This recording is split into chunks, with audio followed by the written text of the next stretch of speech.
ఇప్పుడు ఎందుకు వచ్చావో చెప్పు. నీ కళ్ళు తెరిపించాలని. అంటే నీకేంటి అంత ఓవర్ కాన్ఫిడెన్స్? నువ్వెవడితో ఛాలెంజ్ చేసావో తెలుసా? నీ మొగుడుతో ఛాలెంజ్ చేసావే. వాడెంత మొండోడో మర్చిపోయావా? ఏ నైట్ నీ దగ్గరికి రాకుండా గ్రానైట్ రాయి మీద పడుకునే ప్రవరాక్యుడే దిగొచ్చి నీకు తిండి తినిపిస్తాడని నువ్వు ఎలా అనుకున్నావే పిచ్చిదానా? తప్పేంటి? ఎప్పటికైనా ఆయనే దిగి రావాలి, నాకు తినిపించాలి. ఏంటి పిండా కూడా అదే తినిపిస్తాడు చివరికి. అదేంటి? అదంతేనే. వాణ్ణి నువ్వు నమ్మినా నీ అంతరాత్మని నేనెప్పుడూ నమ్మను. దిగి రాడంటావా?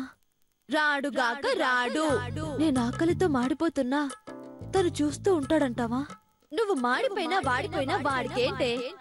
సమగ్ర సర్వేలో నీ పేరు తప్ప నువ్వసలు మనిషివేనని వాడెప్పుడూ గుర్తించలేదే. అయితే ఇప్పుడేం చేయాలి నేను?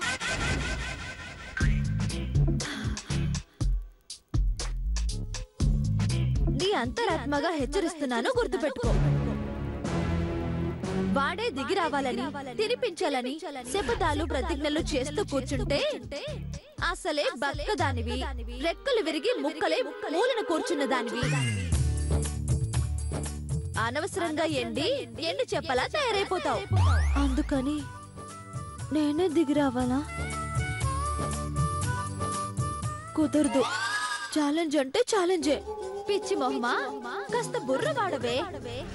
నీ ఛాలెంజ్ ని అలాగే కంటిన్యూ చేస్తే నువ్వు చావడం గ్యారంటీ.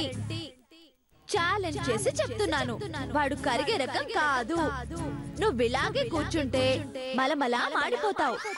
ఆకలి పెరిగి, నీరసం పెరిగి, కళ్ళు తిరిగి, నిలబడలేక నడవలేక కృంగి కృషించి skeleton law తయారైపోతావే.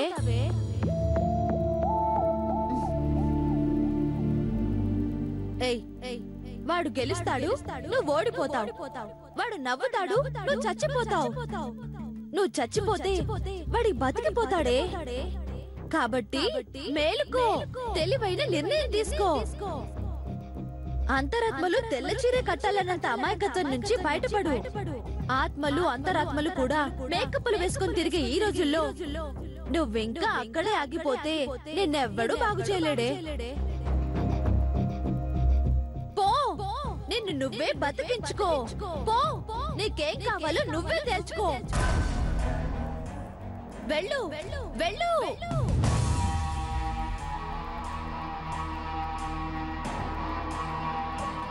All the best.